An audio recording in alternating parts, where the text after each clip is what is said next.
வணக்கம். Energy lockdown. இந்த வார்த்தைய இப்போ நீங்க எல்லா இடத்துலயும் கேட்டிருப்பீங்க இல்லையா? இந்தியா முழுக்க இதுதான் பேச்சா இருக்கு. ஆனா நிஜமாவே அப்படி ஒண்ணு வரப்போகுதா? இல்ல இது வெறும் வதந்தியா? வாங்க, இதுக்கு பின்னாடி இருக்கிற முழு உண்மையும் நாம ஒன்னா சேர்ந்து அலசி பார்க்கலாம்.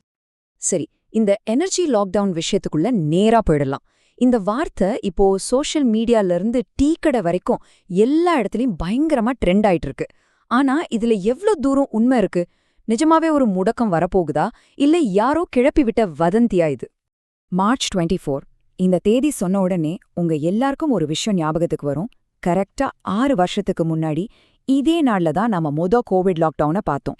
என்ன ஒரு கோயின்சிடன்ஸ் பாருங்க. அதே மார்ச் 24ல 2026ல ஒரு புதுவிதமான லாக்டவுன் பயம் கிளம்பிருக்கு. ஆனா இந்த முறை பிரச்சனை நம்மகிட்ட இல்ல, எங்கேயோ ஆயிரக்கணக்கான மைல் தூரி நடந்த ஒரு விஷயம்தான் இதுக்கு காரணம். சரி, இந்தியால இப்ப இருக்கிற நிலைமைய புரிஞ்சுக்கணும்னா நாம முதல்ல கொஞ்சம் ஜூம் அவுட் பண்ணி உலக அளவுல என்ன நடக்குதுன்னு பார்க்கணும். குறிப்பா ஒரு முக்கியமான கடல் வழி பாதைக்கு நம்ம கவனத்தை திருப்பணும். உலக வர்த்தகத்தோட உயிர் நாடின்னு சொல்லப்படுற அந்த இடத்துல தான் இந்த எல்லா பிரச்சனைக்குமான ஆணிவேரே இருக்கு. வாங்க அங்க என்னதான் ஆச்சுன்னு பார்க்கலாம். இன்டர்நேஷனல் எனர்ஜி ஏஜென்சி என்ன சொல்றாங்கன்னா, ஹார்மஸ் ஜலசந்தி வழியா போற எண்ணெய் மற்றும் சுத்திகரிக்கப்பட்ட பொருட்களோட ஓட்டம் மெதுவா நின்னு போச்சு அப்படின்னு. பாருங்க, இந்த ஒரு வாக்கியம்தான், இந்த ஒரு இடம்தான் எல்லா பிரச்சனைக்கும் ஆரம்ப புள்ளி. உலகத்தோட மிக முக்கியமான வர்த்தக பாதைகள்ல ஒண்ணு இது. இங்க எண்ணெய் வறுத்து நின்னது உலக பொருளாதாரம் முழுசையும் உலுக்கி போட்டிருக்கு. 20 மில்லியன். இது சின்ன ஒரு நம்பர் இல்ல. ஒரு நாளைக்கு 20 மில்லியன் பேரல் எண்ணெய் இந்த சின்ன ஜலசந்தி வழியாதான் போயிட்டு இருந்துச்சு. இன்னும் புரியுற மாதிரி சொல்லணும்னா, உலகத்தோட மொத்த பெட்ரோலிய விநியோகத்துல 5ல் 1 பங்கு இங்கதான் முடங்கி கிடக்குது. யோசிச்சு பாருங்க, இதோட தாக்கம் எவ்வளவு பயங்கரமா இருக்கும்னு. இதோட உடனடி விளைவு என்ன தெரியுமா? இதோ பாருங்க இந்த சார்ட்ட. நெருக்கடிக்கு முன்னாடி $66 இருந்த ஒரு பேரல் கச்சா எண்ணெய் இப்போ $120க்கு எகிரி நிக்குது. கிட்டத்தட்ட 2 மடங்கு அதிகம்.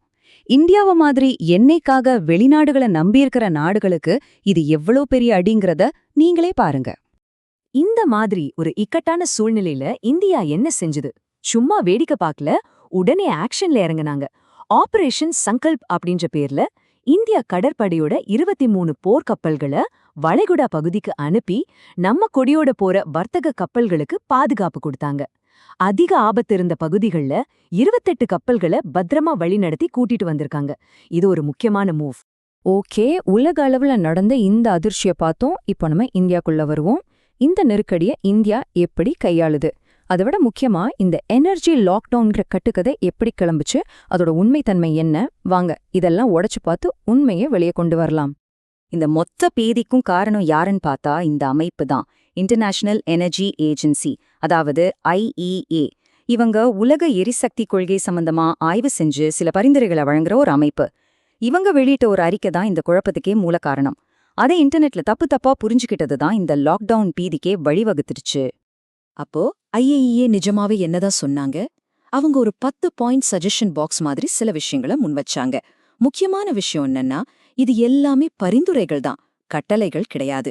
வாரம் 3 நாள் ஒர்க் ஃப்ரம் ஹோம் பண்ணலாம், வண்டியோட ஸ்பீடு ஒரு 10 கிலோமீட்டர் குறைக்கலாம், பொது போக்குவரத்தை அதிகமா பயன்படுத்தலாம்னு சொன்னாங்களே தவிர இந்தியாவுக்கு ஒரு கட்டாய லாக்டவுன் அவங்க அறிவிக்கவே இல்ல.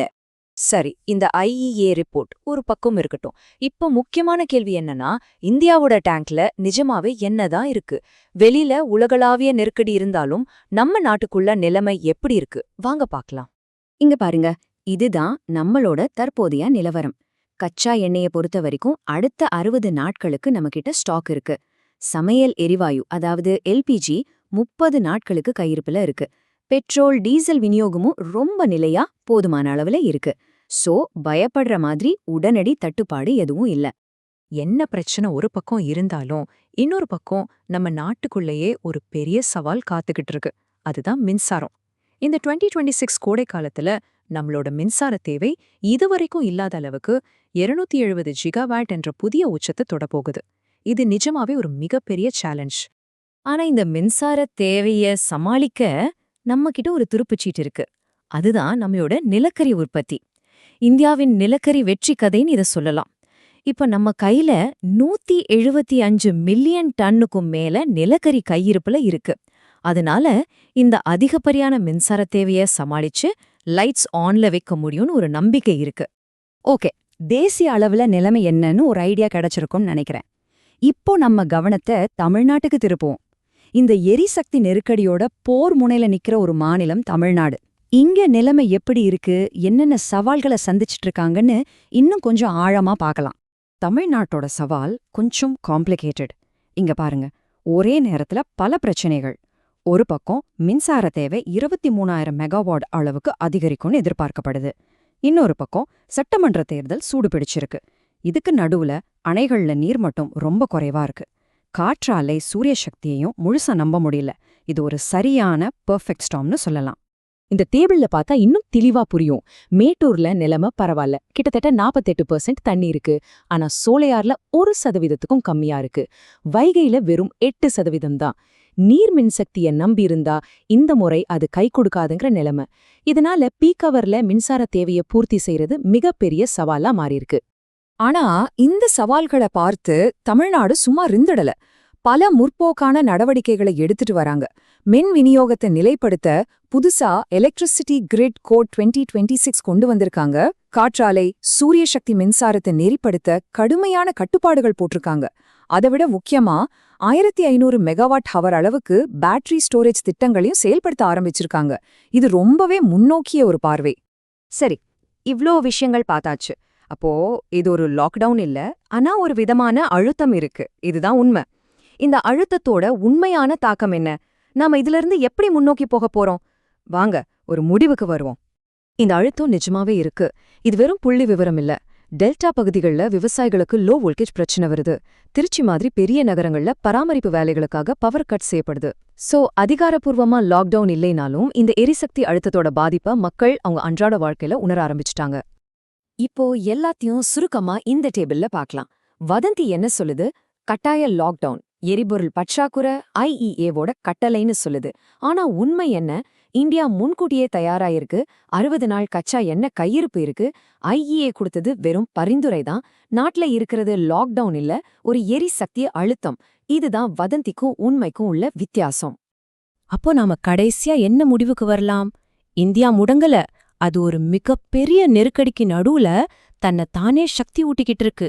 ஆமாம், அழுத்தம் இருக்கு, சவால்கள் இருக்கு. ஆனா அதையெல்லாம் தாண்டி ஒரு வலிமையான எரிசக்தி எதிர்காலத்தை நோக்கி இந்தியா முன்னேறிட்டு இருக்கு. கடைசியா இந்த நெருக்கடி நம்ம எல்லாருக்கும் ஒரு முக்கியமான கேள்வியை விட்டுட்டு போகுது.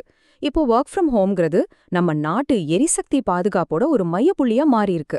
நம்ம வேலை செய்யற விதம், நம்மளோட எரிசக்தி தேவை, நம்ம நாட்டோட பாதுகாப்பு, இது எல்லாமே ஒன்னோடொன்னு பின்னி பிணைஞ்சிருக்கு.